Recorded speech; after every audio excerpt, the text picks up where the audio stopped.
مر گئے سارے فسانے کربلا زندہ رہی، استغاثے میں جو گونجی، استغاثے میں جو گونجی، وہ صدا زندہ رہی۔ الطيبين الطاهرين المعصومين المنتجبين سيما بقية الله في الأراضين أرواحنا فداه وعجل الله تعالى فرجه الشريف.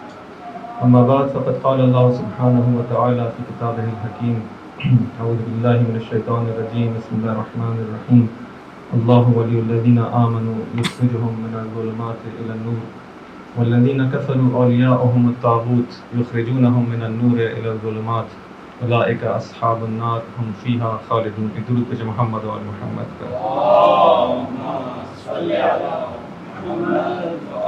رب اشرح لی صدری ویسر لی امری واحلل عقدۃ من لسانی یفقہوا قولی۔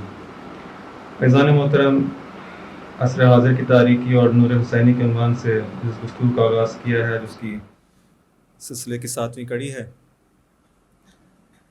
اور اب تک اس بات پر کچھ روشنی ڈالنے کی کوشش کی گئی کہ اس آیت کریمہ کی روشنی میں یہ بیان کیا جا رہا ہے کہ اگر ہم ایک زندگی نورانی کی طرف جانا چاہتے ہیں تو خداوند کریم کی سرپرستی اور اس کی ولایت میں آنا ضروری ہے۔ اگر خدا کی سرپرستی اور ولایت ہوگی تو وہاں ایک زندگی تاریک اور ظلمانی سے نکال کر ہمیں نور کی جانب لے آیا جائے گا، اور اگر طاغوت کی ولایت ہوگی اور اس کی سرپرستی کو قبول کیا جائے گا تو یہ طواغیت اور یہ غیر خدا کی قوتیں، دشمنان خدا کی قوتیں ہمیں ایک نورانی زندگی سے نکال کر ایک تاریک اور ظلمانی زندگی کی طرف لے جائیں گی۔ اب یہ انسان کا فیصلہ ہے، اس کا اختیار ہے کہ وہ کس ولایت میں جانا چاہتا ہے، کس کی سرپرستی میں جانا چاہتا ہے، اور اس کے نتیجے میں کون سی زندگی کو اختیار کرنا چاہتا ہے۔ ایک زندگی نورانی کو اختیار کرنا چاہتا ہے کہ جسے دوسری آیات قرآن کے اندر اس طرح سے بیان کیا گیا کہ یہ زندگی نورانی در حقیقت وہی حیات طیبہ ہے۔ بعض جگہ اس طرح سے بیان کیا گیا کہ یہ زندگی نورانی وہی انسانی زندگی ہے۔ اب آپ اس کو، اس زندگی حیوانی کو آپ زندگی ظلمانی یا تاریک کو آپ حیوانی زندگی کہہ لیں، یا اس کو جو ہے بری حیات کہہ لیں، خبیث حیات کہہ لیں، یا اس طرح سے جو ہے نورانی زندگی کو آپ انسانی حیات کہہ لیں، مختلف تعبیر سے اس کو بیان کیا جا سکتا ہے۔ تو اگر انسان چاہتا ہے کہ اس نورانیت کی طرف آئے تو کچھ آیات کے حوالے سے بات ذکر ہوئی کہ جس طرح خدا انسان کو نور کی طرف لے کے آتا ہے، اسی طرح سے وہ قرآن، وہ دین جس نے نازل کیا ہے وہ بھی اسی طرح سے ہے۔ کہ قرآن کو بعض آیات کے اندر بیان کیا گیا کہ قرآن کو ہم نے اس لیے نازل کیا تاکہ تم کو ظلمت سے نکال کر نور کی طرف لے آئیں، یا ہم نے انبیاء کو اس طرح سے بھیجا، اس لیے بھیجا تاکہ وہ تم کو ظلمت سے نکال کر نور کی طرف لے آئیں۔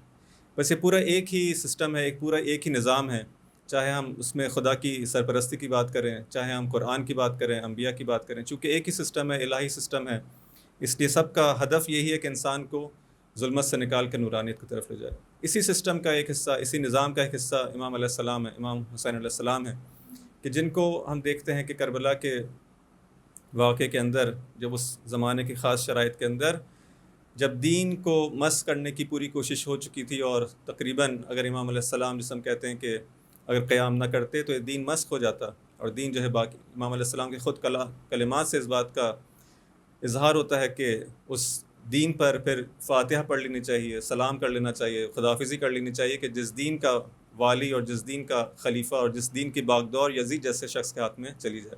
یعنی حالات اس حد تک خراب ہو چکے تھے کہ اگر امام علیہ السلام قیام نہ کرتے اس دین کو بچانے کے لیے تو شاید یہ دین اس وقت ہمارے سامنے اس طرح سے موجود نہ ہوتا۔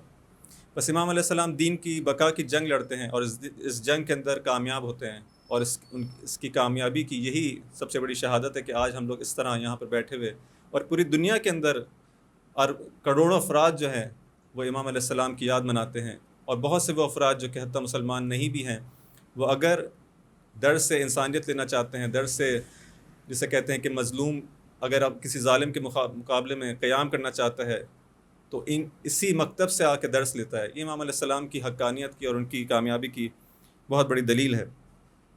بس امام علیہ السلام دین کو بچاتے ہیں تاکہ انسانیت ہمیشہ کے لیے جسے کہتے ہیں ایمونائز ہو جائے، اس کو بچا لیا جائے، اور وہ جب بھی چاہے جو لوگ اختیار کرنا چاہیں ایک زندگی انسانی کو، ایک زندگی نورانی کو، تو ان کے پاس اختیار موجود ہو۔ بس یہ وہ نور حسینی ہے، یہ امام علیہ السلام کا کمال ہے، امام علیہ السلام کا ہم پر احسان ہے کہ وہ ایک سفینہ نجات بن کر سامنے آتے ہیں اور مصباح الہدیٰ کے طور پر سامنے آتے ہیں اور ہمارے لیے روشنی کا یہ انتظام کرتے ہیں۔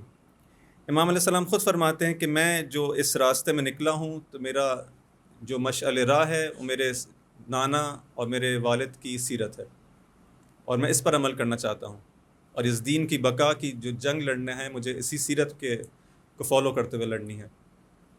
اسی لیے کلمات امیر المومنین کا خاص طور پر جو ہے وہ ہم نے کچھ اس کا سہارا لیا اور دیکھا کہ جب امام علیہ السلام، خود امام حسین علیہ السلام سیرہ امام امیر المومنین علیہ السلام پر چلتے ہوئے اس پوری جنگ کو لڑنا چاہتے ہیں، تو امام علیہ السلام کس طرح سے ان کی سیرت کے اندر ہم کو جو کون سے ایسے گوشے نظر آتے ہیں کہ جو ہم کہہ سکیں کہ ہاں یہاں پر وہ ایک انسانی زندگی کو، ایک انسانی معاشرے کو کس طرح سے نورانیت کی طرف لانا چاہتے ہیں۔ اس کے اندر ہم جو ہے اگر دیکھیں اس سیرت علوی کو اگر ہم اپنی زندگیوں کے اندر اپنے اس میں نافذ کرنا چاہیں تو اس کا ہم ایک اجتماعی پہلو بھی دیکھ سکتے ہیں اور اس کا جو ہے ایک انفرادی پہلو بھی دیکھ سکتے ہیں۔ اگر ہم ایک نورانی زندگی جو ایک فردی لحاظ سے ہو، انڈیویجول لحاظ سے ایک نورانی زندگی دیکھنا چاہیں تو دیکھیں کلام امیر المومنین میں کس زندگی کو نورانی زندگی کہا گیا ہے، کس زندگی کو آپ علیہ السلام جو ہے وہ ایک انسانی زندگی کے طور پر، ایک ایسی زندگی کے طور پر جس کو نمونہ عمل بنا کے پیش کرتے ہیں، اس کو کس طرح سے بیان کرتے ہیں۔ اور اسی طرح سے وہ جامع، وہ جو معاشرہ ہے، وہ جو سوسائٹی ہے کہ جہاں پر ہم کو نورانیت نظر آنی چاہیے، وہ امام علیہ السلام کے کلمات سے، ان کی سیرت سے کس طرح ہم کو ملتی ہے۔ تو کوشش ہوگی یہ 3 جو مجالس باقی ہیں اگر خدا نے توفیق دی تو ان دونوں پہلوؤں پہ کچھ روشن ڈالنے کی کوشش کی جائے۔ ایک درود بھیجیں محمد و آل محمد۔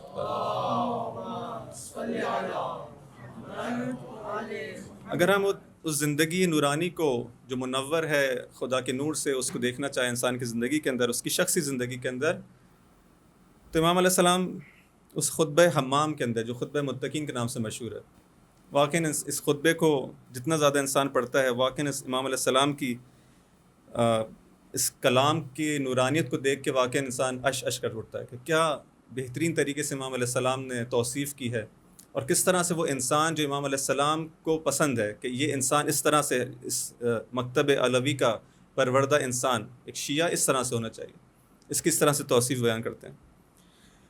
جتنا وقت نے ساتھ دیا انشاءاللہ اس کے بعد فقرات کو آپ کی خدمت میں پیش کروں گا۔ فرماتے ہیں کہ یہ جو افراد کی جو میرے مد نظر ہیں کہ جو واقعاً اس مکتب علوی کے پروردہ ہونے چاہیے، کہتے ہیں منطقہم الصواب، ان کا کلام جو ہے وہ سواد سے حقیقت پر مبنی ہوتا ہے۔ پہلی خصوصیت جو امام علیہ السلام بیان کر رہے ہیں کہ ان کا کلام حقیقت پر مبنی ہوتا ہے، ان کے کلام کے اندر جھوٹ اور جس کہتے ہیں کہ غیر واقعی چیز پر مبنی ان کا کلام نہیں ہوتا، جو حقیقت ہوتی ہے اس کو بیان کرتے ہیں۔ پہلی خصوصیت ان کی ہے کہ منطقہم الصواب وملبسہم الاقتصاد، ان کا لباس جو ہے وہ اقتصاد ہے۔ اب لباس کو بعض لوگوں نے اس طرح سے تعبیر کیا، ایک تو ہم کہہ سکتے ہیں کہ ایک ظاہری اگر اس کا معنی لیا جائے کہ ان کا جو ظاہری لباس جو ہے اس کے اندر یہ اعتدال رکھتے ہیں، نہ بہت زیادہ فاخرانہ لباس ہے، نہ بہت زیادہ جو ہے بوسیدہ، بہت زیادہ پرانا پھٹا نہیں، ایک نارمل جسے کہتے ہیں کہ ایک جس کے اندر بیلنس۔ لیکن بعض اس کو اس طرح سے تعبیر کرتے ہیں کہ لباس سے مراد یہاں پر وہ چیز ہے کہ لباس چونکہ انسان کے ساتھ ہمیشہ ہوتا ہے، یعنی اس کی پوری زندگی، یعنی جس کے سائے میں زندگی گزار رہی ہے، اس کے اطراف میں جو چیزیں ہیں جس کو گھیرے میں لیے ہوئے ہیں، اس کی تمام چیزوں کے اندر اقتصاد پایا جائے، اس کی تمام چیزوں کے اندر جو ہے ہم کو اعتدال نظر آئے، نہ افراط ہو نہ اس کے اندر تفریط ہو۔ ومشیہم التواضع، ان کی جو چلن ہے، ان کے رفتار کے اندر ہم کو تواضع نظر آتا ہے، ان کے اندر اکڑ نظر نہیں آتی، اس کے اندر تکبر نظر نہیں آتا، بلکہ جو ہے وہ ایک خاص قسم کا تواضع کی زندگی کے اندر پایا جاتا ہے۔ غض ابصارہم اما حرم اللہ علیہم، یہ اپنی نظریں ان چیزوں سے بچائے رکھتے ہیں کہ جن کو خدا نے جو ہے حرام قرار دے دیا ہے، اس کی جانب ان کی نظریں اٹھتی بھی نہیں۔ ووقفوا اسماعہم علی العلم النافع لہم، اور ان کے کان وہاں پہ ٹھہر جاتے ہیں کہ جہاں پہ دیکھتے ہیں کہ وہ علم جو کہ علم نافع ہے۔ دیکھیں یہاں پر بھی امام علیہ السلام یہ نہیں کہتے کہ یہ علم نہیں، علم کو بھی کہا کہ وہ علم جو کہ علم نافع ہو، جو علم ان کو جس علم کو دیکھیں کہ مفید ہے، اس کو حاصل کرنے کے لیے یہ ہمیشہ جو ہے وہ چوکنا رہتے ہیں کہ کہیں سے جو ہے ان کو علم نافع مل جائے، جہاں بھی دیکھتے ہیں کہ ہاں یہ علم ان کے لیے مفید ہو سکتا ہے، اس کو حاصل کرنے کی کوشش کرتے ہیں۔ بہت سارے ہم دیکھتے ہیں ہمارے معاشرے کے اندر ایسی چیزیں ہوتی ہیں کہ جس کو بیان کیا جاتا ہے، لیکن ہم دیکھتے ہیں کہ اس کا جاننا یا نہ جاننا مساوی ہے. اس کو جان کے بھی کوئی خاص فائدہ نہیں ہوگا، اس کو اگر میں نہیں جانوں گا تب بھی کوئی مجھے نقصان نہیں ہوگا. تو ایسی چیزوں کو حاصل کرنے سے، ایسی چیزوں کے اندر اپنا وقت ضائع کرنے سے بہتر ہے انسان ایسی علوم کو حاصل کرے کہ جو اس کے لیے مفید ہوں. وَإِلَّا بہت ساری چیزیں ہیں، بہت سارے معلومات ہیں، بہت سارے انفارمیشنز ہیں، لیکن جس طرح سے پہلے بھی ذکر ہوا کہ ہمارا دماغ جو ہے، ہمارا ذہن جو ہے، وہ ایک اسٹور ہاؤس تو نہیں ہے، گوڈاؤن نہیں ہے کہ جس کے اندر آپ ہر چیز قسم کی چیز کو جو ہے بھرتے رہتے. نہیں، اس کے اندر ہم کو سلیکٹ کرنا ہوگا کہ وہ چیز جو انسان کے لیے بھی عنوان ہے انسان، اور اس انسانی زندگی کے لیے کیا چیز مفید ہو سکتی ہے، اس چیز کو حاصل کرنے کی کوشش کریں. وَلَوْلَا نُزِّلَتْ أَنفُسُهُم مِّنْهُمْ فِي الْبَلَاءِ كَالَّتِي نُزِّلَتْ فِي الرَّخَاءِ. ان کی زندگی اس طرح سے کہ جس طرح سے وہ حالات آسانی کے اندر اور مشکلات جب ان کی زندگی میں نہیں ہیں، کس طرح سے زندگی گزار رہے ہیں. اگر ان کی زندگی کے اندر مشکلات آ جائیں تب بھی ایسی زندگی گزار رہے ہوتے ہیں. یعنی اس ایک اطمینان کے اندر ایک ان کی زندگی ہے، اس طرح سے ان کا توکل ہے خدا کے اوپر، اس طرح سے ان کی بصیرت ہے. وہ دیکھ رہے ہیں کہ پورا عالم کیا ہے. یہ عالم جو ہے ایک امتحان گاہ ہے کہ جہاں پہ کبھی خدا کچھ لے لیتا ہے، کبھی خدا کچھ دے دیتا ہے. دونوں کا مقصد یہ ہوتا ہے کہ انسان کی آزمائش کی جائے، دونوں کا مقصد یہ کہ اس کا امتحان لیا جائے. بس نہ اس سختی کے حالت میں پریشان ہوتے ہیں، نہ جب ان کو زندگی کے اندر آسانی اور گشائش ہوتی تو بہت زیادہ جو ہے اسے کہتے ہیں ہم تو خدا کو بھول جاتے. نہیں، ان کی زندگی کے ایک ہی روال ہے، ایک ہی ڈگر پہ ان کی زندگی چل رہی ہے، اس کے اندر ایک اطمینان پایا جاتا ہے. وَلَوْلَا الْأَجَلَ الَّذِي كَتَبَ اللَّهُ عَلَيْهِمْ لَمْ تَسْتَقِرَّ أَرْوَاحُهُمْ فِي أَجْسَادِهِمْ. ان کی محبت کا پروردگار عالم سے یہ عالم ہے کہ اگر وہ جو موت خدا نے لکھ دی ہے کہ ایک دن انسانوں کو موت آئے گی، اگر وہ دن نہ ہوتا اور انسان کے جیسے فرض کریں کہ اس کے اختیار میں ہوتا تو ایک دن بھی جو ہے یہ اس دنیا کے اندر باقی نہ رہتے. اتنا شوق ہے ان کو لقائے پروردگار کا، ملاقات پروردگار کا، کہ اس حد تک جو ان کی روح بیتاب ہے کہ کب جو ہے وہ لقائے پروردگار اور ملاقات پروردگار کے لیے جائے. یہ عشق کا ان کا عالم ہے، یہ محبت خدا کا ان کا عالم ہے. یہ وہ انسان علیہ السلام کے نزدیک اس طرح سے تعریف کرتے ہیں. دیکھو مکتب علوی کا پروردہ انسان اس طرح سے ہونا چاہیے. اور ہم کو انہی ایام کے اندر انہی خصوصیات کو دیکھ کے نہ انسان بہت مایوس ہو جائے کہ وہ یہ تو اتنی بڑی بڑی چیزیں ہیں اور ہماری زندگی تو اس سے بہت دور ہے. نہیں، وہی چیز انسان جو ہے وہ پہلا قدم بڑھائے اور خدا سے اور ائمہ سے جو ہے توسل کرتے ہوئے، جب خدا سے مدد مانگتے ہوئے ائمہ کے توسل کے ذریعے سے جب قدم بڑھائے گا تو کیوں اس کی جو ہے وہ دستگیری نہیں کی ہوگی، حتماً دستگیری ہوگی. اور بالآخر وہ لوگ جو امام علیہ السلام کے مد نظر ہیں، جن کے بارے میں امام علیہ السلام اس طرح سے بیان کر رہے ہیں، کچھ ہیں جو جن کی تعریف امام علیہ السلام اس طرح سے کر رہے ہیں اور چاہتے ہیں کہ تمام لوگ اس طرح سے، تمام شیعہ ان کے اس طرح سے ہو جائیں. اب جتنا زیادہ جو ہے انسان اس کے نزدیک ہو سکے. عظم الخالق فی انفسہم فصغر ما دونہم فی اعینہم. خداوند کریم ان کی نگاہوں کے اندر اتنا بڑا، اتنا عظیم ہو جاتا ہے، اتنا اس کو باعظمت پاتے ہیں کہ باقی ہر چیز اس کی ان کی نظروں کے اندر کے سامنے جو ہے بہت زیادہ حقیر ہے.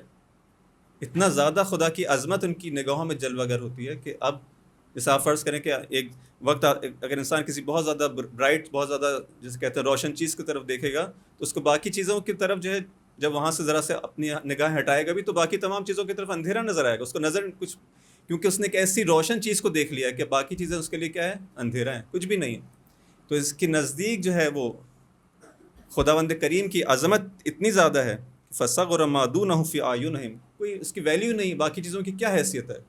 اس کو جو ہے مثلا اس دنیا کی لالچ دے کے اگر کچھ کہا جائے کہ اگر تم یہ کام، اگر تم خدا کی مثلا اس رائے حق سے جو ہے وہ باز نہیں ہوگے تو تم سے تمہاری دنیا کو چھین لیا جائے گا. اس کو اگر اس طرح کی دھمکی دی جائے کہ تمہاری دنیا کو تم سے لے لیا جائے گا تو وہ کہے گا میرے لیے تو دنیا کچھ ہے ہی نہیں. ہر وہ چیز جو کہ خدا کے علاوہ ہو اس کی کوئی میرے زندگی میں کوئی ارزش نہیں ہے، کوئی ویلیو نہیں ہے کہ میں اس چیز سے جو ہے اپنی میری زندگی کا جو جیسے خط ہے، جو میری زندگی کی لائن وہ چینج ہو جائے. نہیں، میں اپنی وہی زندگی گزاروں گا، وہی حق پر مبنی، وہی حقیقت پر مبنی زندگی، میرا وہی صراط مستقیم پر چلتا رہوں گا. کیونکہ اتنا زیادہ وہ شخص عاشق خدا ہے، اس طرح سے محب خدا ہے کہ اس کی زندگی اسی کی سمت. اسی کو ایک اور جگہ پر ایک اور حکمت کے اندر جیسے درود بھیجیں محمد و آل محمد پر.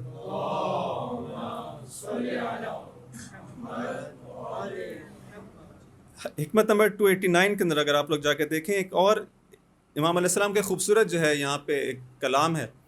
فرماتے ہیں کان علی فیما مدا اخن فی اللہ. ایک زمانہ تھا جس کے اندر میرا ایک بھائی ہوا کرتا تھا. اب یہ بعض لوگوں نے کہا اس سے مراد مثلا فلان شخص ہے، فلان شخص ہے، ابو ذر ہیں، عمار ہیں، جو بھی، لیکن معلوم نہیں ہے کہ اللہ کون ان کی مراد ہے. لیکن ایک بعض لوگوں نے کہا کہ امام علیہ السلام یہ کہنا چاہتے ہیں کہ ایک ایسے بھائی کی امام علیہ السلام، یعنی جو بھی جس کے اندر یہ صفات ہوں، امام علیہ السلام اس کو اپنا بھائی قرار دیتے ہیں. وہاں پہ کچھ 11 جو ہیں صفات امام علیہ السلام نے بیان کیا. اس وقت میں یہ بیان نہیں کر فقط یہ پہلا جملہ. 289 نمبر حکمت حتمن جا کے پڑھیں, حتمن اس کا مطالعہ کریں. کان لی فیما مضی اخ فی اللہ, یہ خود تعبیر کتنی زیادہ شیرین ہے. یعنی جس کو امام کہیں کہ میرا بھائی ہوا کرتا تھا, کان علی اخ, میرے لیے ایک بھائی تھا ایک زمانے کے اندر. امام علی کسی کو اپنا بھائی کہیں, خود اس کے اندر کتنی شیرینی اور اس کے اندر مٹھاس پائی جاتی ہے. پہلی خصوصیت اس کی کیا تھی؟ وَكَانَ يُعْظِمُهُ فِي عَيْنِ صِغَرُ الدُّنْيَا فِي عَيْنِهِ, کس چیز نے اس کو میرے نزدیک بہت زیادہ بڑا بنا دیا. یعنی کیوں میں اس کو اتنا پسند کرتا تھا, کیوں مجھے اس بھائی سے اتنی محبت تھی؟ کیونکہ اس کے نزدیک دنیا بہت زیادہ حقیر تھی.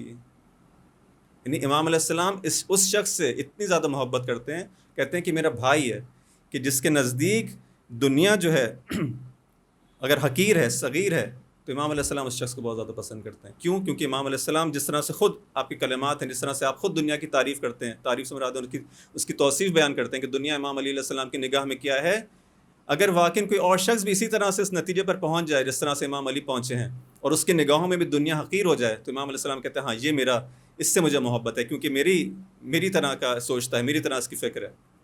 پہلی خصوصیت ہی انسان اس شخص کی کہ جس کے امام علیہ السلام کہتے ہیں میرا بھائی ہے. یہ یہاں پر بھی اس خطبہ متقین کے اندر بھی امام علیہ السلام اسی طرح کی بات کرتے ہیں. کہتے ہیں کہ یہ اس شخص کے نزدیک عظم الخالق فی انفسہم فصغر ما دونہم فی اعینہم, اتنا زیادہ خالق کی عظمت ان کی نظروں میں جو ہے جلوہ گر تھی کہ باقی تمام چیزیں ان کی نظروں میں جو ہے وہ کچھ بھی نہیں. فہم والجنۃ کمن قد رآہا فہم فیہا منعمون وہم والنار کمن قد رآہا. خب میں بعض چیزوں کو اس میں چھوڑ دیتا ہوں, آگے بڑھتے ہیں. فرماتے ہیں کہ قلوبہم محزونہ, ان کے دل کیا ہوتے ہیں؟ ان کے دل جو ہیں وہ محزون ہیں, غمگین ہوتے ہیں. کیوں؟ کیونکہ ہمیشہ پریشان رہتے ہیں کہ ایسا نہ ہو کہ وہ جو ذمہ داری ہم پر خدا نے عائد کیا, آیا ہم اس کو جو ہے پورا کر پا رہے ہیں, نہیں کر پا رہے. اس معنی میں محزون. وَإِلَّا دنیاوی مسائل کے اندر محزون نہیں ہے, کیونکہ جس طرح سے ہمارے پاس بعض آیات ہیں اس کے اندر بیان کیا گیا کہ اولیاء اللہ وہ ہیں کہ جو جن کے دل کے اندر سے خدا حزن کو نکال لیتا ہے. کون سا حزن نکال لیتا ہے؟ دنیاوی معاملات کے اندر وہ پریشان نہیں ہوتے. لیکن یہ وہ کون سا حزن ہے کہ آیا میں نے اپنی ذمہ داری کو ادا کیا ہے, خدا نے جو مجھ پر جو ہے ذمہ داری کو, جو اس کے لیے محزون ہوتے ہیں. وَشُرُورُهُمْ مَأْمُونَ, لیکن یہ وہ لوگ ہیں کہ جن کے شر سے ہر انسان جو ہے امان میں, یعنی کہ ان کا شر کسی کو نہیں پہنچتا, ہمیشہ ان سے جو ہے فائدہ ہی فائدہ لوگوں کو ملتا ہے. وہ اجسادہم نحیفہ, ان کے اجساد جو ہے نحیف ہیں, یعنی بہت زیادہ جیسے کہتے ہیں کہ اب کسی کو برا, یعنی اس معنی میں نہیں ہے, اکثر یعنی وہ افراد جو کہ بہت زیادہ کھانے پینے کے چکر میں, اور جن کا ہدف ہی زندگی کا جو ہے کھانا پینا ہوتا ہے, اور بہت زیادہ کھانے پینے کے نتیجے میں موٹے ہو جاتے ہیں. کیونکہ بعض افراد ہوتے ہیں جو بیچارے کچھ نہ بھی کھائیں تو موٹے ہوتے ہیں, ان کی بات نہیں ہے. لیکن عام طور پہ وہ افراد جو بہت موٹے تازے ہیں, جو جن کا ہدف ہی جو ہے زندگی کے اندر جو ہے کھانا پینا ہے, کہتے ہیں نہیں, یہ ان کے اجساد کے نحیف ہوتے ہیں, یہ جو ہے وہ اس طرح سے نہیں ہیں. حاجاتہم خفیفہ, ان کی حاجات خفیف ہیں, بہت کم ان کی جو ہے, ان کی جو اب دیکھیں زندگی کے اندر ایک سادہ زندگی ہے, ان کی جو ہے ڈیمانڈز بہت کم ہیں, کم پہ جو ہے گزارا کر کے ان کی زندگی ہو جاتی ہے. وَأَنفُسُهُمْ عَفِیفَہ, جو ہے ان کے نفوذ ہیں وہ ایک عفاف اور حیا کے عالم کے اندر ہے, کہ ان سے جو گناہ جو ہے مثلا سرزد نہیں ہوتے. صبروا ایاما کثیرا عاقبتہم راحتا طویلا, یہ کہتے ہیں ابھی کچھ سختیاں برداشت کر لیتے ہیں, ابھی کچھ مسائل کو برداشت کر لیتے ہیں, صبر کر لیتے ہیں. بعض لذتوں جن کو خدا نے حرام کیا اس پہ صبر کر لیتے ہیں, اس کے بدلے میں کہ ہم کو آخرت میں ایک ایسا ابدی جو ہے خدا اس کے بدلے جو انعام دینے والا ہے. کہتے ہیں کہ صبر ایامن کثیرہ عاقبتہم راحتا طویلا, کہ آخر میں بالآخر ایک طویل ابدی جو ہے راحت ہم کو ملنے والی ہے, ابدی سکون ملنے والا ہے. تھوڑا بھی برداشت کر لیں, تھوڑا ان لذتوں سے جو چشم پوشی کر لیں. تجارت مربحۃ یسرھا لہم ربہم, کتنی اچھی تجارت ہے, کتنی بہترین تجارت کرتے ہیں یہ, کہ اس وقت تھوڑا سا برداشت کر لو, اس وقت تھوڑا سا رک جاؤ, تھوڑا سا اپنے آپ کو برداشت کر لو, تھوڑا سا گناہوں سے صبر کر لو. کتنی اچھی تجارت ہے کہ جس کو خدا نے, اب جب یہ کام کرتے ہیں اور اس چیز کا ارادہ کرتے ہیں, تو خدا بھی ان کی مدد کرتا ہے. تو خدا کیا کرتا ہے؟ یسرھا لہم ربہم, اس خدا بھی ان کے لیے اس تجارت کو آسان کر دیتا ہے, ان کی مدد کرتا ہے, ان کی توفیقات میں اضافہ ہوتا ہے. ارادتہم الدنیا فلم یریدھا, دنیا تو ان کا ارادہ کرتی ہے لیکن یہ اس کا ارادہ نہیں کرتے. دنیا چاہتی ہے کہ ہم کو لے لو. یہ انسان کس قسم کا انسان, کیا نورانیت اس کی زندگی کے اندر آ گئی ہے, کتنا مختلف ہے یہ انسان ہماری زندگیوں سے. یہ ہے وہ حیات انسانی, یہ ہے وہ حیات طیبہ جہاں پہ خدا ہر انسان کو جو ہے لے کے جانا چاہتا ہے, ہر شخص کو اس حیات طیبہ سے زندہ کرنا چاہتا ہے. یہ اس حیات طیبہ کا نمونہ ہے. کہا کہ دنیا اس کا ارادہ کرتی ہے لیکن یہ دنیا کا ارادہ نہیں کرتے، دنیا ان کی نظروں میں حقیر ہے۔ ایک اور جگہ امام علیہ السلام فرماتے ہیں کہ امام وہ ہیں کہ جنہوں نے دنیا کی توہین کی ہے، توہین۔ ایک دفعہ امام علیہ السلام، ایک امام کے بارے میں لوگوں نے مشہور کر دیا تھا کہ مثلا یہ امام جو ہے وہ اس طرح کی زندگی اس طرح گزارتے ہیں کیونکہ ان کے پاس کچھ ہے نہیں، فقر ہے، فقیر ہیں، اس لیے جو ہے اس سادہ زندگی کے اندر ہیں۔ امام علیہ السلام اس مطلب کا جواب دینے کے لیے کہتے ہیں کہ یہ جو ان کے جو باغات ہیں جو امام علیہ السلام نے مدینہ کے اطراف میں اور مختلف جگہوں پہ جو ہے وہ کہا کہ وہ جو کچھ عرصے کے لیے جو ہم اس باغات کے جو آمدنی ہے یا ان کے جو کنووں کی جو آمدنی، جو ان مختلف چیزوں کی امام علیہ السلام محنت کیا کرتے تھے اور اپنے زور بازو سے امام علیہ السلام اتنی محنت کر کے وہ کمایا کرتے تھے، امام کہتے ہیں کہ کچھ عرصے کے لیے وہ جو میں خرچ کرتا ہوں خدا کے راستے میں اس کو روک دو، اس کو جو ہے رہنے دیا جائے، اور وہ جو آمدنی ہے اس کو جو ہے ذخیرہ کیا جائے۔ کچھ اتنی امام علیہ السلام کی وہ پراپرٹیز آپ کہہ لیں جو بھی ہیں امام علیہ السلام کے وہ باغات ہیں جو آپ نے، کہ اس کو جب تھوڑا ٹائم بعد رک جایا جاتا ہے اور اس کو خرچ نہیں کیا جاتا خدا کے راستے میں تو وہ ایک ذخیرہ بن جاتا ہے۔ اور اس زمانے میں آپ کو معلوم ہے کہ سکے جو ہیں وہ یہ سونے اور چاندی کے سکے ہوا کرتے تھے، تو ایک جو ہے جسے کہتے ہیں ہیپ، ایک جو ہے وہ بن جاتا ہے اس کا۔ جو امام اپنے اس نوکر سے، غلام سے جو بھی ہے اس سے کہتے ہیں کہ اس کو جو ہے وہ ایک کپڑے سے یا کسی چیز سے ڈھانپ دو تاکہ لوگوں کو نظر نہ آئے۔ اس کو ڈھانپ دیا جاتا ہے اس دولت کو جس کے اندر سونے اور چاندی کے سکے ہیں۔ امام علیہ السلام کہتے ہیں کہ ایک دن میں دعوت کروں گا مدینہ میں لوگوں کی، وہ افراد جو کہ ایک دن دعوت کی جاتی ہے، لوگ آتے ہیں اور پھر جو ہے امام علیہ السلام پہلے سے کہہ دیتے ہیں جب میں تم سے کچھ کہوں کہ مثلا کسی کام کے لیے تو تم جانا اور اس ہیپ کے اوپر جو بنایا ہوا ہے جو ایک مثلا ٹیلا ٹائپ کا بن گیا جو بھی ہے، اس کے اوپر اپنی کلہاڑی سے اس طرح سے مارنا کہ وہ جو ہے اس کا کپڑا پھٹ جائے اور چیز وہ سامنے آ جائے۔ وہ ہوتا ہے کسی بہانے سے جو ہے اس کو بھیجتے ہیں، کچھ ہوتا ہے وہ ایک کام کرتے ہیں اور وہ چیز جو ہے وہ سامنے آ جاتی ہے۔ لوگ کہتے ہیں ابو الحسن آپ کے پاس اتنی دولت، اتنا مال آپ کے پاس ہے؟ امام علیہ السلام کہتے ہیں میں تم کو یہی بتانا چاہتا ہوں کہ مال میرے پاس ضرور ہے، میں اس کو کماتا ضرور ہوں، لیکن اس لیے کہ تم اس کو راہ خدا میں خرچ کر دو۔ یہ مال وہ نہیں ہے کہ جو میری نظروں کے اندر آ کے مجھے جو ہے میرے لیے بڑا بن جائے، میری آنکھوں کو جو ہے چن دیا، اس سے آگے جو ہے میری آنکھیں جو ہے اس کو کچھ اور دیکھ نہ سکے اس دنیا کا۔ نہیں، یہ دنیا میرے لیے حقیر ہے، کچھ بھی نہیں ہے۔ یہ سب میں اس لیے کماتا ہوں کہ راہ خدا میں خرچ کر دوں۔ تم یہ نہ سمجھو کہ میں اس فقیرانہ زندگی کو اس لیے اپنایا ہوا ہوں کیونکہ میرے پاس ہے نہیں، میں اپنے زور بازو سے کماتا بھی ہوں اور پھر میں اس دنیا کی توہین بھی کرتا ہوں، اس دنیا کو دکھاتا ہوں کہ تو کچھ بھی نہیں ہے میرے نظروں کے آگے، یہ مال و دولت کچھ بھی نہیں ہے علی کے آگے۔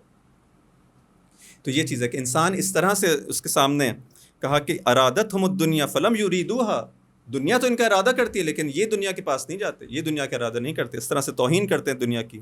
وَأَسَرَتْهُمْ فَفَدَوْا أَنفُسَهُمْ مِنْهَا، یہ دنیا اس کو اسیر کرنا چاہتی ہے اس انسان کو، لیکن یہ کہتے ہیں کہ ہم اپنی جان کو دے دیں گے، جہاں میری جان لے لو فدیے کے طور پر، لیکن مجھے اس اسارت دنیا سے آزاد کر دو۔ جان دینا گوارا کرتے ہیں لیکن اس دنیا کے اسیر ہونا برداشت نہیں کرتے۔ پھر اس کے بعد کہتے ہیں کہ ان کی راتیں کس طرح سے گزرتی ہیں، میں اس کو اسکپ کرتا ہوں۔ وَأَمَّا النَّهَارُ فَحُلَمَاءُ عُلَمَاءُ أَبْرِيَاءُ أَتْقِيَاءُ، یہ ان کے دن کیسے گزرتے ہیں، کس قسم کے لوگ ہیں؟ یہ حلیم لوگ ہیں کہ جو جب اگر کوئی مختلف چیزوں کے اندر صبر کرتے ہیں اور جو درگزر کرتے ہیں، علماء ہیں۔ امام علیہ السلام کا شیعہ جاہل نہیں ہو سکتا۔ ہم کہیں کہ اس کو جس کو علم سے کوئی سروکار نہ ہو، جس کے زندگی کے اندر علم نامی کوئی چیز ہی نہ ہو، صبح شام جو ہے وہ ہوتی رہے اور ہم کہیں کہ علم حاصل کرنے کے اس زندگی کے اندر کوئی مواقع ہم کو نظر نہ آ رہا، کچھ ہو ہی نہ، کچھ نہیں تھے، علم ہی اس کی زندگی ہم کو نظر، فقط جو ہے وہ بعض اوقات بعض ایام کے اندر ہم کہیں کہ جب توفیق اجباری ہو جائے، نہیں، اس کی زندگی یہ علماء ہیں، ابرار ہیں، اتقیاء ہیں۔ قد براہم الخوف بر الخوف، اس کے بعد تھوڑا اس کو اسکپ کرتے ہیں۔ فیحسبہم، یہ اس طرح کے افراد ہیں، فیحسبہم مرضی وما بالقوم من مرض، یہ لوگ سمجھتے ہیں کہ جیسے مریض ہیں، اس طرح کے افراد ہیں۔ یا مثلا فرض کریں وَيَقُولُ لَقَدْ خُولِتُ، یہ تو پاگل ہو گئے، دیوانے ہو گئے ہیں، اس طرح کی کون زندگی گزارتا ہے؟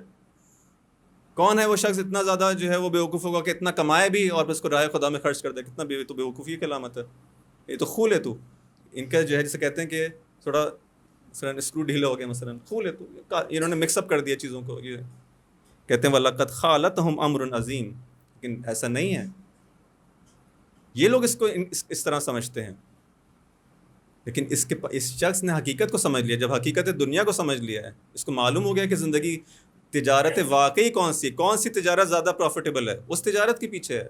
در حقیقت میں وہ لوگ جو ہے جن کا وہ دماغ صحیح جگہ پر نہیں ہے، یہ شخص تو انتہائی اپنے صحیح جسے کہتے ہیں کہ زندگی گزار رہا ہے۔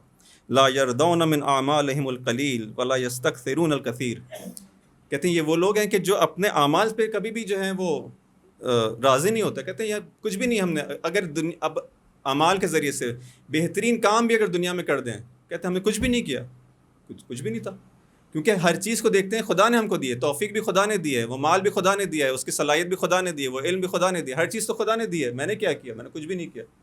تو اپنے ہر عمل کو بہت قلیل دیکھتے ہیں کہ نہیں ہم کچھ بھی نہیں کیا خود، اور اگر جو ہے اپنے بہت زیادہ ان کاموں کو کثیر کو بھی کبھی بھی گناتے نہیں ہیں کہ ہاں میں نے فلان جگہ پہ یہ کیا، میں نے فلان جگہ وہ ڈونیشن دیا تھا فلان شخص کی، میں نے یوں مدد کی تھی، فلان اسکول میں نے بنایا، فلان ہاسپٹل میں نے بنایا، نہیں، ان کاموں کو کبھی گنتے نہیں، شمار نہیں کرتے کہ جو ہم نے ان کاموں کو انجام دیا ہے۔ فہم لانفسہم متہمون، اپنے آپ کو ہمیشہ متہم، دوسروں پہ الزام نہیں لگاتے۔ دیکھیں کس حد تک مختلف ہے امام علیہ السلام کا پروردہ شخص اور ہماری زندگیاں۔ ہم فوراً جو ہے جب بھی کوئی چیز ہوتی ہے فوراً دوسروں پہ الزام لگا دیتے ہیں کہ یہ اس لیے ہوا کیونکہ فلان شخص نے ایسا کیا، اس کی غلطی ہے، اس کی غلطی ہے، کبھی بھی۔ لیکن یہ وہ لوگ ہیں جو ہمیشہ اپنے آپ کو متہم کرتے ہیں کہ ہاں میرا قصور تھا، میں نے شاید کم کاری کی ہے، میں نے اپنی وظیفے کو انجام نہیں دیا۔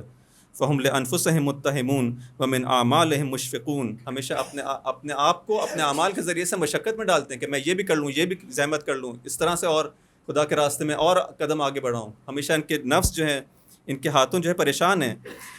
ومن اعمالہم مشفق، یا سے ڈرتے رہتے ہیں کہ ہم اپنے صحیح اعمال کو صحیح انجام بھی دے رہے ہیں نہیں۔ اذا ذکی احد منہم خاف مما یقال له فیقول انا اعلم، جب ان کی تعریف کی جاتی ہے تو کہتے ہیں کہ نہ، اس طرح سے تم جس طرح سے سمجھ رہے ہو ایسا ہے نہیں، میں وہ نہیں ہوں کہ جو تم سمجھ رہے ہو۔ حالانکہ یہ شخص کتنی تعریف کی ہے امام علیہ السلام نے اس کی، یہ علماء ہیں، اتقیاء ہیں، ابرار ہیں، دنیا ان کی نظروں میں اس طرح سے ہے، یہ نیکیاں اس طرح سے کرتے ہیں، لیکن ان شخص کی جب تعریف کی جاتی ہے کہتے ہیں نہیں تم اس طرح سے سمجھ رہے ہو، لیکن میں ایسا نہیں ہوں، میرا رب مجھے بہتر جانتا ہے۔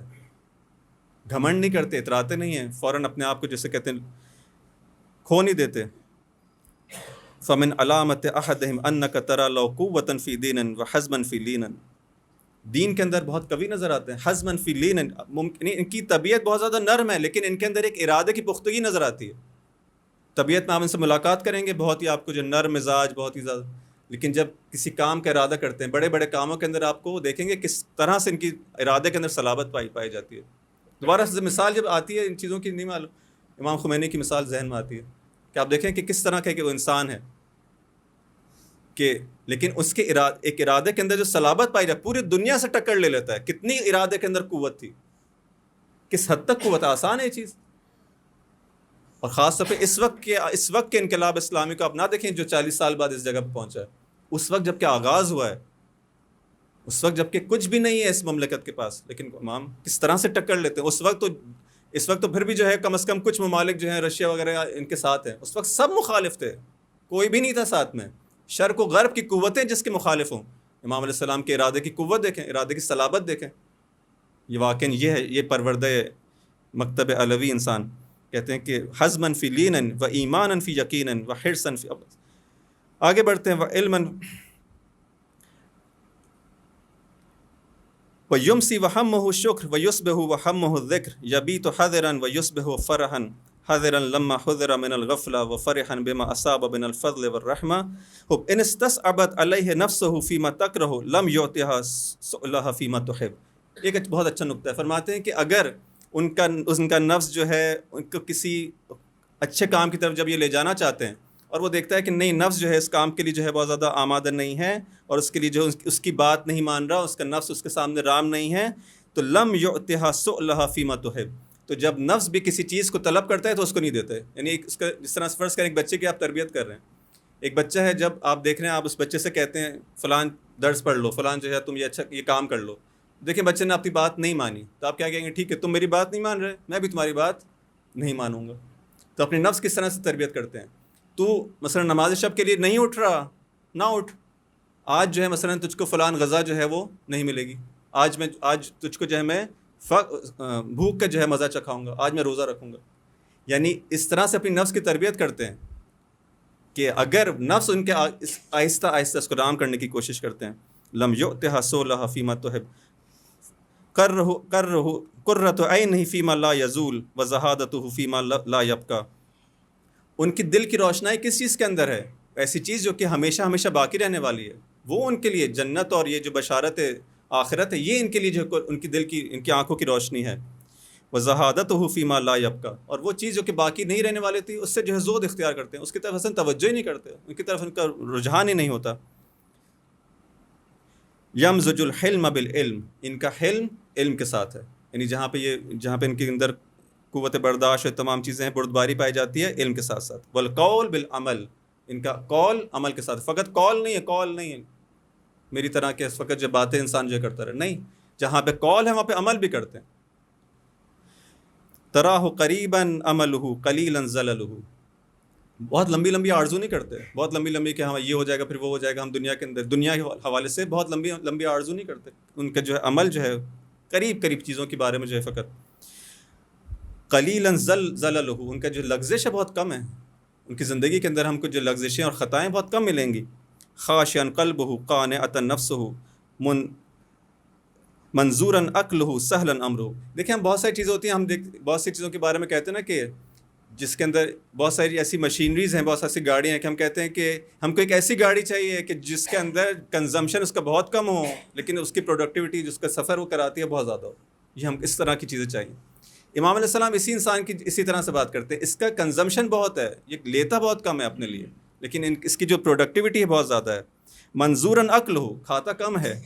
سہلاً امر ہو، اس کی زندگی بہت آسانی سے گزرتی ہے. اس کے اندر یہ نہیں کہ میں بہت زیادہ تکلفات کے اندر اس کی زندگی گزری، مشکلات کے اندر یہ بھی ہو. اگر یہ ہوگا تو میں اس کام کو کر سکوں گا، اگر یہ فلان جو ہے، اگر میرے پاس جو ہے وسائل ہوں گے تو میں پڑھائی کر سکوں گا، اگر یہ چیز ہوں گی تو میں اپنی زندگی اچھی طرح سے. نہیں، آسان طریقے سے اس کی زندگی گزرتی ہے. بہت کم وسائل کے ساتھ اپنے کاموں کا انجام دیتا ہے. منتظر نہیں رہتا کہ فرض کریں کہ اگر میرے پاس فلان جو ہے وہ جسے کہتے ہیں لیٹسٹ ماڈل کا لیپ ٹاپ ہوگا تب اچھی طرح میں پڑھ پاؤں گا. نہیں، جو اس کے پاس مسائل موجود ہیں اسی کے ساتھ جو کام کرتا ہے. بہت اچھا اگر میرے پاس جو ہے اگر ایک ریسرچ جو ہے مثلا سینٹر ہوگا تبھی میں جو ہے تحقیقی کوئی کام کر سکتا ہوں. نہیں، جو اس کے پاس امکانات اس میں انجام دیتا ہے. ہر اس کی زندگی کے اندر کنزمپشن کے حوالے سے بہت زیادہ، لیکن اس کا جو ہے زندگی بہت آسان ہے. حریزاً دینہ میتتاً شہوتہ، اپنی شہوت کو اس نے مار دیا ہے. مغذوماً غیظہ الخیر منہ معمول، یہ ایک ایسا انسان ہے ہمیشہ سے اچھی توقع کی جاتی ہے، ہمیشہ خیر کی سے توقع کی جاتی ہے. وہ کہیں گے ہاں یہ انسان جو انسان وہ ہے کہ جس سے آپ برائی کی توقع نہیں رکھ سکتے. اس طرح کے انسان اس نے اپنے آپ کو تربیت دیا ہے. والشرع منہ مامون، اس سے کبھی بھی انسان ہر قسم کے شر سے انسان اس کے دوسرے جو ہے اس سے امان میں رہتے ہیں. پھر فرماتے ہیں کہ یعفو عمن ظلمہ ویؤتی من حرمہ، جو اس پہ ظلم کرتا ہے اس کو معاف کر دیتا ہے. یعنی جہاں تک اس کے شخصی معاملات ہیں، جہاں تک اس کے انڈیویجول معاملات ہیں، بہت زیادہ معاف کرنے کے اس کے اندر خوب درگزر کر دیا. ویؤتی من حرمہ، جو اس کو محروم کرتا ہے اس کو عطا کرتا ہے. دیکھیں کتنی انسان اس کے اندر، جو انسان کو عطا کرے آپ بھی اس کو عطا کر دیں، یہ کون سی بڑی بات ہے؟ کوئی بڑی بات نہیں ہے. اس کو عطا کرتا ہے جس نے اس کو محروم کیا ہے. یہ اس کی صفت ہے، یہ اس کا جو ہے اس کو جدا کرتی باقی لوگوں سے. وَيَصِلُ مَنْ قَطَعَهُ، ان لوگوں کے ساتھ تعلقات بناتا ہے جو اس کے ساتھ قطع تعلق کرتے ہیں، ان رشتہ داروں کے ساتھ، ان دوستوں کے ساتھ جو سے ناراض ہو جائیں، جو سے قطع تعلق کریں. تو یہ نہیں کہتا کہ اس نے چونکہ قطع تعلق کیا میں بھی اس سے قطع تعلق کروں گا، میں بھی اس سے بات نہیں کروں گا، میں بھی نہیں. ان سے تعلقات بناتا ہے جو ان سے جو ہے جس سے وہ جو اس سے جو ہے تعلقات قطع کرتے ہیں.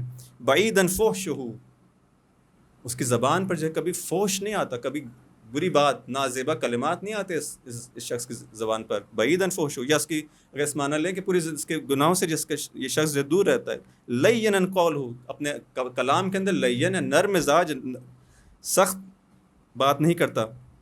غائباً منکرہ حاضراً معروفہ، اس کی برائیاں اس کی زندگی سے دور ہیں لیکن اچھائیاں ہمیشہ اس کی زندگی میں پائی جاتی ہیں. مقبلاً خیرہ مدبراً شرہ، ہمیشہ خیر کی جانب یہ بڑھتا ہوا نظر آتا ہے، ہمیشہ شر سے جو ہے پشت کرتا ہوا نظر آتا ہے. فی الزلازل وقور، مشکلات زلزلوں کے اندر، مشکلات کے اندر ہمیشہ اس کو باوقار پائیں گے. اس کے اندر یہ نہیں ہوگا کہ چونکہ اب اتنی مشکلات آ گئی اس کی زندگی کے اندر ہم دیکھیں اب بالکل انسٹیبل ہو گئی، پریشان ہو گیا، اضطراب آ گیا. نہیں، فی الزلازل وقور، وقار پایا جائے گا. فی المکارہ صبور، مشکلات کے اندر ہمیشہ اس کو آپ صبور پائیں گے. فی الرخاء شکور، اور آسانیوں کے اندر ہمیشہ خدا کا شکر بجالا ہوتا نظر آئے گا. لا یحیف علی من یبغض ولا یأثم فی من یحب، وہ شخص جو اس سے دشمنی کرتا ہے اس کے ساتھ ظلم نہیں کرتا. عجیب عجیب کلمات امام علیہ السلام کہ جو شخص اس کے ساتھ دشمنی کرتا ہے اس کے ساتھ بھی ظلم نہیں کرتا، یعنی یہ نہیں کرتا کہ چونکہ اس نے میرے ساتھ ظلم کیا ہے بس اس کے بارے میں ہر وہ چیز جو حتیٰ اس کا نہیں بھی پائی جاتی اس کے اندر اس کے بارے میں بیان کرنا شروع کر دوں۔ دیکھیں ہمارے یہاں معاشرے کے اندر کتنا زیادہ ہوتا ہے، جس سے آپ کی تعلقات ذرا خراب ہو جائیں یا جس کے ساتھ آپ کی نہ بنتی ہو اس کے پاس ہر چیز کا آپ الزام لگانا شروع کر دیں، چاہے اس کے اندر پایا جاتا ہو چاہے نہ پایا جاتا ہو۔ کہتے ہیں نہیں، حتیٰ وہ شخص بھی جو جس سے اس کی دشمنی ہے اس پر بھی ظلم نہیں کرتا، دشمن پر بھی ظلم نہیں کرتا، اور وہ شخص جس سے محبت کرتا ہے اس میں بلا وجہ جو ہے اس کی تعریف کرنا اور بلا وجہ اس کے اندر یہ نہیں کہ اس کے بارے میں گناہ کے اندر مبتلا ہو جائے، اگر چونکہ مجھے انسان پسند ہے بس میں جو ہوں اس کے بارے میں ہر وہ چیز جو ہے جو کہ صحیح نہیں بھی اس کو کام انجام دینا شروع کر دوں، یا اس کے لیے جو ہے گناہ میں مبتلا ہو جاؤں اس کی وجہ سے جو ہے چونکہ مجھے اس سے دوستی ہے اس کی خاطر میں کسی اور گناہ میں نہیں، میں کسی کی دوستی کی خاطر گناہ میں مبتلا نہیں ہوتا۔ وہ شخص جو ہے کسی کی دشمنی کی خاطر ظلم نہیں کرتا۔ لا یضیع ما استحفظ، یہ بھی ایک عجیب، کہتے ہیں کہ جو چیز اس کو دی جاتی ہے کہ اس کی حفاظت کرو اس کو ضائع نہیں کرتا۔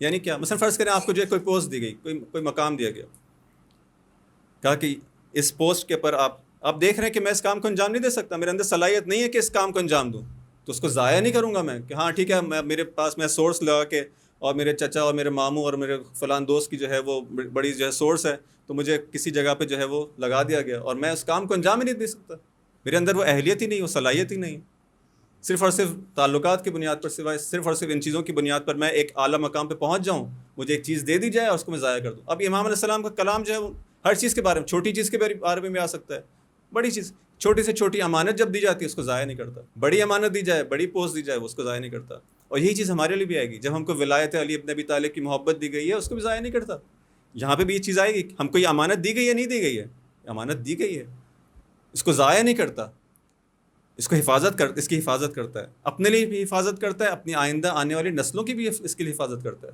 تم کو چنا گیا ہے، کتنا بڑا مقام ہے ہمارے لیے کہ تم کو چنا گیا ہے اس محبت علی ابن ابی طالب کے لیے، کیسے میں اس کو ضائع کر سکتا ہوں؟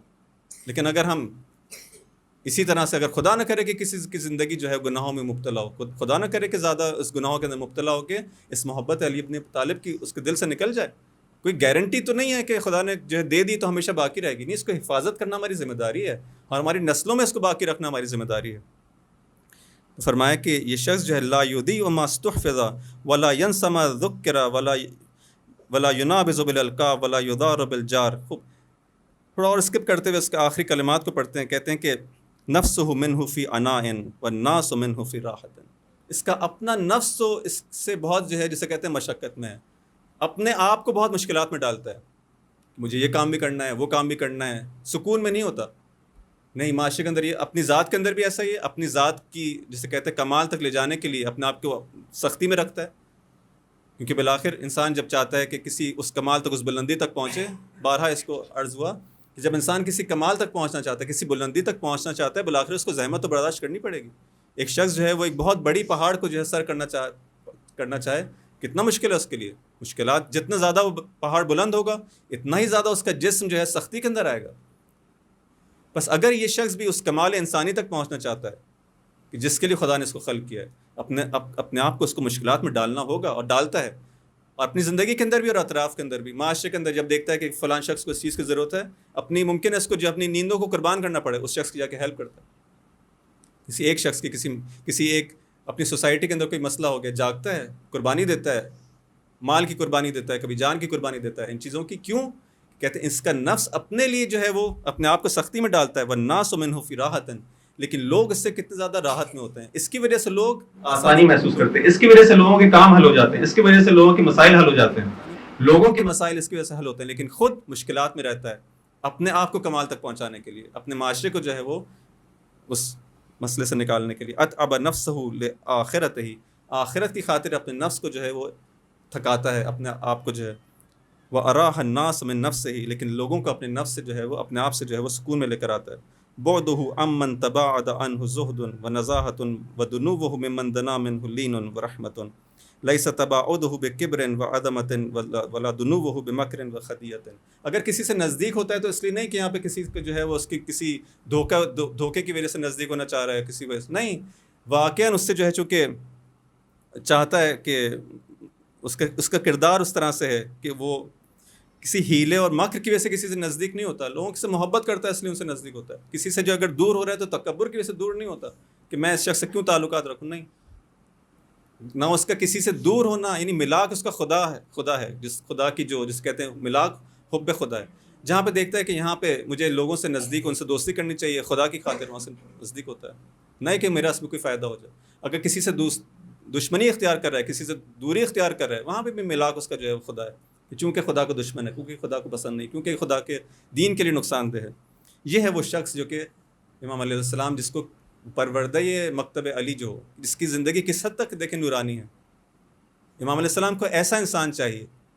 کتنا پروڈکٹیو ہے یہ انسان، کتنا کارآمد ہے انسان، کہ جو اپنے آپ کو اتنا تھکاتا ہے، اپنے آپ کو اتنی مشکلات میں ڈالتا ہے، لیکن لوگوں کو، اس معاشرے کو کس طرح سے جو ہے اس سے نجات ملتی ہے، کس طرح سے لوگ اس سے جو ہے راحت میں ہوتے ہیں، کس طرح سے معاشرہ اس کی وجہ سے ترقی کرتا ہے. ایسا امام، یہ شیعہ ہے امام علیہ السلام کا، کہ اس کے امام علیہ السلام یہ وہ زندگی نورانی ہے، اس کی طرف لانا چاہتے ہیں. دیکھو اس طرح اس زندگی کو اختیار کرو گے تم تو تمہاری زندگی کے اندر بعض اور جو ہے وہ، آپ اگر خطبہ نمبر 222 کا، اب چونکہ وقت نہیں ہے اس کا مطالعہ کریں، حتماً جا کے دیکھیں خطبہ نمبر 222. اس کے اندر امام علیہ السلام اس آیت کے ذیل کے اندر جہاں پہ بیان ہوتا ہے کہ وہ کچھ ایسے افراد بھی ہیں، کچھ ایسے رجال ہیں کہ جن کو دنیاوی زندگی جو ہے، کس کی تجارت جو ہے، کاروبار جو ہے، خدا کی یاد سے غافل نہیں کرتا. اس آیت کے ذیل میں امام علیہ السلام نے خطبہ بیان کیا، خطبہ نمبر 222. وہاں پہ دیکھیں امام علیہ السلام اسی طرح سے ایک نورانی زندگی کو کس طرح سے توصیف کرتے ہیں، کس طرح سے بیان کرتے ہیں کہ وہ زندگی جس کو میں نورانی سمجھتا ہوں، وہ زندگی جو میرے نزدیک حیات طیبہ ہے، وہ زندگی جو میرے نزدیک انسانی زندگی ہے. یہ انسان کی زندگی ایسی ہوتی ہے.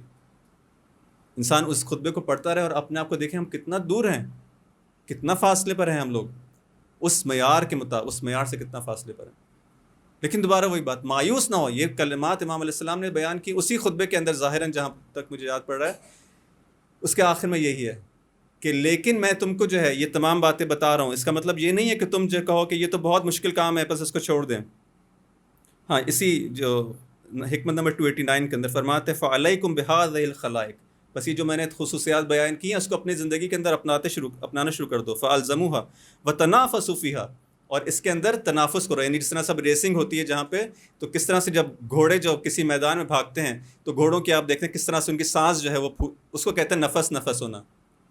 اس کو امام علیہ السلام تشبیہ دیتے ہیں کہ اس میدان خیر کے اندر، اس میدان کمال کے اندر بھاگو کہ تمہاری نفس جو ہو، جو تمہاری سانسیں اس طرح سے اکھڑنے لگیں، اس طرح سے اس کے اندر تیزی دکھاؤ. فَإِن لَمْ تَسْتَطِيعُوهَا فَاعْلَمُوا أَنَّ أَخْذَ الْقَلِيلِ خَيْرٌ مِّن تَرْكِ الْكَثِيرِ. اگر تم اس کے اندر دیکھو کہ تم نہیں کر پا رہے، اس چوٹی تک نہیں پہنچ پا رہے، اس وہاں تک جہاں پہ امام علیہ السلام نے اتنے سارے فضائل بیان کیے ہیں، دیکھ رہے ہو کہ میں سب کو نہیں اپنی زندگی میں لا پا رہا، تو اس کا مطلب یہ نہیں ہے کہ تو تم اگر نہیں کر پا رہے، فَاعْلَمُوا، یہ جان لو، أَنَّ أَخْذَ الْقَلِيلِ، تھوڑا بہت لے لینا سب کچھ چھوڑ دینے سے بہتر ہے. جو جتنا کر سکتے ہو اتنا کرو. Some thing is better than nothing, جو مثلا امام علیہ السلام کے کلام، جتنا لے سکتے ہو اس کو لے لو، کیوں سب کچھ چھوڑ دیتے ہو. اور انسان دیکھے گا اگر اس نے تھوڑا تھوڑا کرنا شروع کیا تو خدا اس کو اتنی توفیق دے گا کہ باقی سب بھی کر لے گا. خداوند کریم فرماتے ہیں میرے راستے کے اندر قدم اٹھاؤ، ہماری طرف آنے کی کوشش کرو، ہم خود تمہاری ہدایت کریں گے، خود تمہاری دستگیری کریں گے. اور یہ مجالس اور یہ ایام اور یہ شب راتیں اسی لیے ہیں کہ امام علیہ السلام سے ہم واقعی ان چیزوں کو طلب کریں کہ ہم کو ایسی زندگی چاہیے، یہ زندگی ہمیں دے دیں، یہ نورانیت ہماری زندگی کے اندر آ جائے. انسان حیوانیت سے باہر، خدا نہ کرے کہ کئی قیامت کے اندر خدا کسی کو محشور کرے اور دیکھے کہ اس کو حیوان کے طور پر محشور کیا گیا، کیونکہ اس نے زندگی کے اندر انسانی زندگی ہی نہیں گزاری، وہ انسان بنا ہی نہیں. انسان کم از کم ہم انسان بن کر تو اس دنیا سے جائیں. خدا نے ہم کو انسان بنا کے بھیجا ہے، کم از کم ہم انسان بن کر تو واپس جائیں. ایسا نہ ہو کہ ایک سٹیپ پیچھے ہو کے جو ہے وہ حیوان کی صورت میں انسان. یہ اس چیز کو طلب کرنا ہے، ہمیں اس چیز کو امام سے مانگیں، گڑ گڑائیں، طلب کریں. جس طرح سے امام حسین علیہ السلام کے اطراف میں جو اصحاب ہیں وہ اس زندگی نورانی، وہ اس حیات طیبہ پر فائز ہیں، وہ انسان ہے در حقیقت، حقیقی معنی میں. ان تک پہنچنے کی کوشش کریں اور آہستہ آہستہ ان سے توسل کریں، ان کے دامن کو پکڑ لیں. کہ جس طرح کوئی شخص جو ہے وہ غرق ہو رہا ہو، وہ کس طرح سے آخری کوشش کرتا ہے میں کسی طرح سے نجات پا جاؤں، چھوڑتا نہیں کہ نہیں مجھے بچا لیں، کسی طرح سے میرا ہاتھ تھام لے، کچھ کر کے مجھے بچا لیا جائے. اس طرح سے امام علیہ السلام کے پاس جائیں جسے کہتے ہیں کہ اتنا زیادہ دق الباب کیا جائے، اتنا زیادہ نوک کیا جائے کہ بالآخر وہ دروازہ کھول دیا جائے، اور وہ جب دیکھیں کہ ہاں یہ شخص واقعاً طلب کر، یہ واقعاً آتش رکھتا ہے، واقعاً پیاسا ہے، اس کو پانی پلایا جائے۔ جو فقط جو ہے وہ زبانی طور پہ یہ کہہ رہا ہو مجھے بہت پیاس لگی، لیکن اس کے عمل کے اندر کوئی پیاس، کوئی تشنگی نظر نہ آ رہی ہو، اس کو سیراب نہیں کیا جائے گا۔ جو واقعاً دکھائے گا کہ میں پیاسا ہوں، اس کو سیراب کیا جائے گا۔ جو واقعاً دکھائے گا کہ میں محتاج ہوں، اس کے لیے دروازہ کھول دیا جائے گا۔ جو واقعاً یہ بتائے گا کہ ہاں میں غرق ہو رہا ہوں، مجھے بچا لیا جائے، اس کو امام علیہ السلام حتماً جو ہے بچائیں گے، کیوں نہیں بچائیں گے۔ تو یہ آج کی رات بھی ہم ایک ایسی ہمارے پاس واقعاً اگر انسان اس سے استفادہ کر، میرے پاس اتنے الفاظ اچھے نہیں ہوتے، کلام اتنا وہ نہیں ہے کہ آپ لوگوں کو بہت زیادہ میں اس توسل کی اس وادی کے اندر لے جاؤں کہ جہاں آپ لوگ، لیکن آپ لوگ خود اپنے طور پر سوچتے، تصور کرتے ہوئے آج اس شخص کی ہم کو یاد منانی ہے کہ جس کو باب الحوائج بھی کہا جاتا ہے۔ یہ باب الحوائج ہے، حوائج، حاجات جہاں سے انسان کو مل سکتی ہیں۔ کیوں ان راتوں کو ضائع کریں، کیوں ہم ان ایام کو، ان گریوں، ان آنسوؤں کو جو ہے وہ بہت قیمتی ہیں، یہ آنسو ہم کو بہت زیادہ مقامات تک پہنچا سکتے ہیں، بہت بلندیوں تک پہنچا سکتے ہیں۔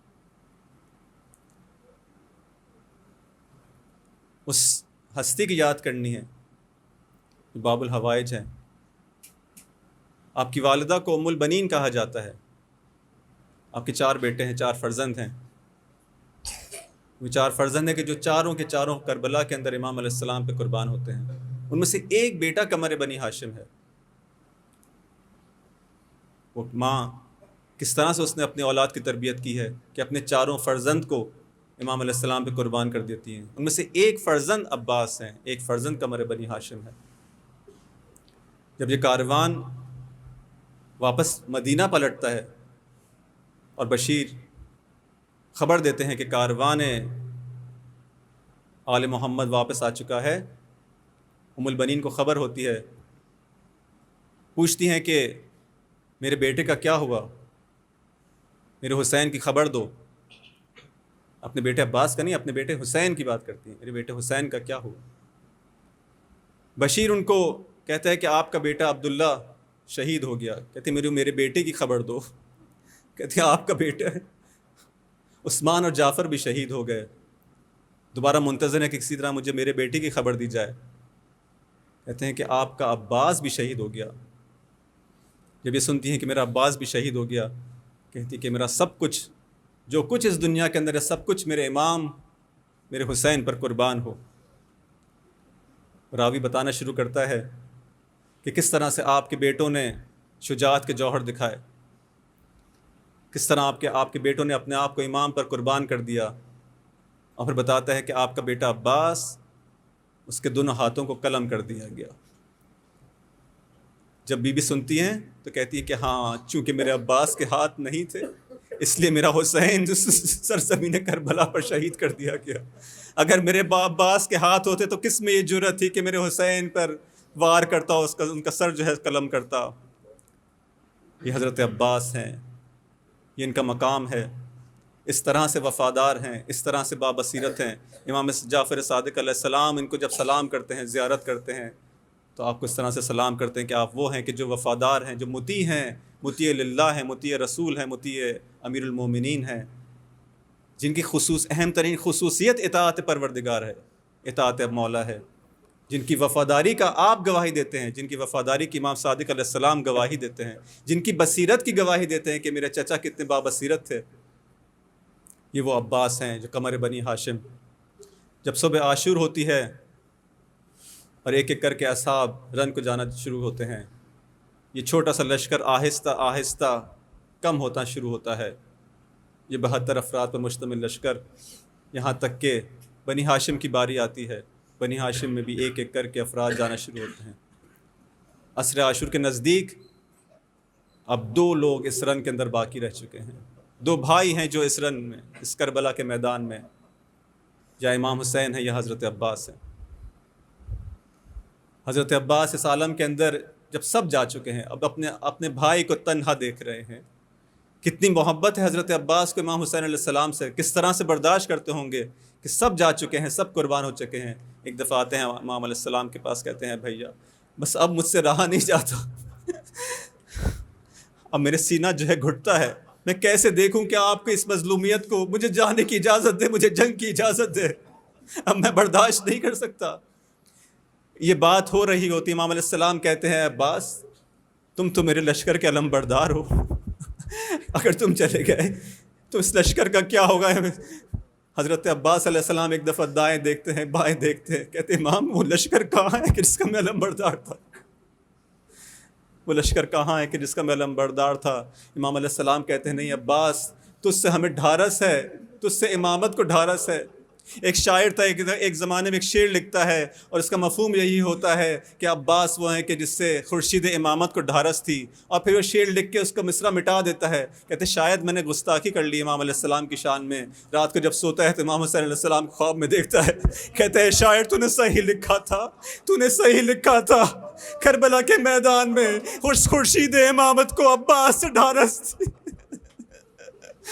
عباس سے آس تھی۔ امام علیہ السلام کلام کرتے ہیں حضرت عباس سے، یہاں تک کہ خیموں سے الاتش الاتش کی آواز آتی ہے، بچے پیاسے ہیں۔ امام علیہ السلام کہتے ہیں عباس تم جنگ پہ جانا ہی چاہتے ہو، لیکن دیکھو پہلے ان بچوں کے لیے کچھ پانی کا انتظام کر سکتے ہو۔ حضرت عباس اپنے مولا کے مطیع ہیں، کہتے ہیں مولا جیسا آپ کہیں۔ مشکیزہ اٹھاتے ہیں اور بہت شوق سے ان بچوں کے ان کی پیاس کو بجھانے کے لیے فرات کا رخ کرتے ہیں۔ 4000 کا لشکر ہے، 4000 کا لشکر ہے جو پانی کو نہیں چاہتا کہ امام حسین کے قیام تک پہنچے۔ حضرت عباس اس شجاعت کے ذریعے سے بالآخر فرات تک پہنچتے ہیں، لیکن بالآخر زخمی ہوتے ہیں۔ یہ زخمی عباس جب اپنا گھوڑا پانی کے اندر لے جاتے ہیں، آپ جانتے ہیں جو شخص زخمی ہو جاتا ہے وہ بہت پیاسا ہو جاتا ہے، اس مشکیزے کو بھر لیتے ہیں اور پھر اپنے چلو کو پانی سے بھرتے ہیں اور اس کو پینا چاہتے ہیں، اور اپنے دہان کے نزدیک جب لے جاتے ہیں تو کہتے ہیں عباس تیرا امام تو پیاسا ہے، تیرا بھائی تو پیاسا ہے، کیا تو اس پانی کو پی لے گا؟ کہ وہ اصغر و سکینہ تو پیاسے ہیں، کیا تم اس پانی کو پی لو گے؟ اور یہ کہتے ہوئے اس پانی کو پھینک دیتے ہیں اور پھر دوبارہ سے اس مشکیزے کو لے کر خیام کی جانب رخ کرتے ہیں۔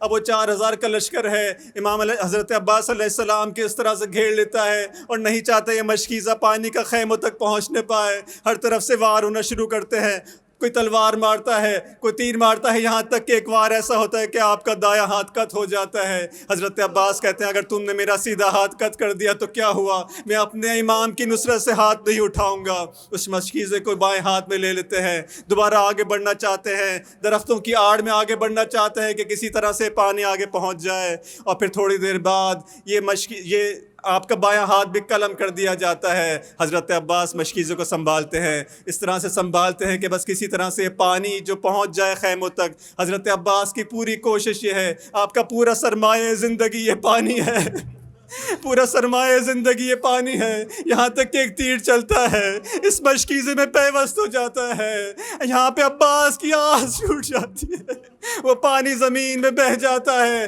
بس یہاں پہ حضرت عباس آگے نہیں بڑھ پاتے، اب آگے نہیں پڑھ پاتے، اب سمجھ نہیں آتا کہ کیا کرے، لیکن حضرت عباس کو تو سمجھ نہیں آتا کیا کرے۔ یہاں پہ دشمن کو موقع مل جاتا ہے، ایک شخص آتا ہے آپ کے سر پر ایک ایسا وار کرتا ہے، حضرت عباس سنبھل نہیں پاتے، زمین کربلا پر آتے ہیں، لیکن یہ وہ عباس ہے کہ جن کے ہاتھ قلم ہو چکے ہیں، زمین وہ جو آپ کا جسم جو ہے وہ تیروں سے چھلنی ہے۔ یہ شخص جب زمین پر کربلا پہ آ رہا ہوگا، حضرت عباس جس کے ہاتھ قطع کر دیے گئے ہوں، کس طرح سے اس اونچائی سے زمین پر آیا ہوگا، اپنے بھائی کو آواز دیتے ہیں کہ بھائی کی مدد کو آؤ۔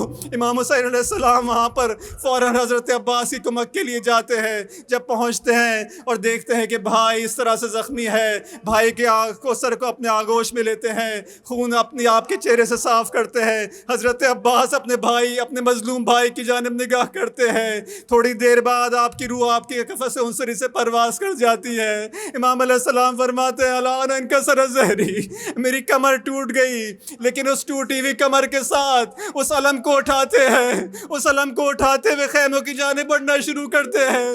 جب وہ بچے دیکھتے ہیں کہ علم آ رہا ہے، سکینہ دیکھتی ہے وہ عالم آ رہا ہے، شاید بچوں کو جمع کرتی ہے کہ دیکھو میرا چچا عباس آ رہا ہے، اب پانی آ جائے گا، اب تمہاری پیاس بجھ جائے گی۔ لیکن جب امام حسین علیہ السلام پہنچتے ہیں خیمے تک، دیکھتے ہیں کہ عباس تو نہیں ہے، چچا تو نہیں ہے، پوچھتی میرا چچا کہاں ہے؟ امام فرماتے ہیں بیٹی سکینہ، تمہارا چچا تو فرات کے کنارے سو رہا ہے۔ اب بیٹا یہاں پر حضرت عباس، یہاں پہ عباسہ کی صدائیں بلند ہوتی ہیں، امام علیہ السلام کا ہاتھ ان کی کمر پر ہے اور بی بی زینب کا ہاتھ آپ کے سر پر ہے، آپ کی چادر پر ہے۔ الا لعنۃ اللہ علی القوم الظالمین وسیعلم الذین ظلموا ای منقلب ینقلبون۔ خدایا ہماری اس خلیص عبادت کو قبول فرما۔ اے خدا ہمیں حضرت عباس کی مانند اپنے امام اپنے مولا کے مطیع و فرما بردار ہونے کی توفیق عطا فرما۔ وہ بصیرت جو حضرت عباس علیہ السلام کو حاصل ہے، اس کا ایک ذرہ ہمیں عطا ہونے کی عطا فرما۔ اے خدا ہمیں اپنے وظائف کو بہترین طرح سمجھنے، اس کو ادا کرنے کی توفیق عطا فرما۔ جمع حاضر کی مشکلات کو آسان فرما، ان کے حوائج مادی و معنوی کو پورا فرما۔ جو مریض ہیں ان کو شفا کاملہ اور عاجلہ عطا فرما، جو پریشان حال ہے ان کی پریشانی کو دور فرما۔ بانیان مجلس کی مرحومین کی مغفرت فرما۔ اس دنیا کے اندر جہاں جہاں مظلومین ہیں ان کی نصرت عطا فرما، اور ہمیں ان کے سلسلے میں اپنی ذمہ داری کو ادا کرنے کی توفیق عطا فرما۔ رہبر معظم انقلاب اور مراجع اعظام کی حفاظت فرما اور ان کی توفیقات میں اضافہ فرما۔ اس زمانے کی حجت کی ظہور میں تعجیل فرما اور ہمیں ان کے اصحاب انصار میں شامل فرما۔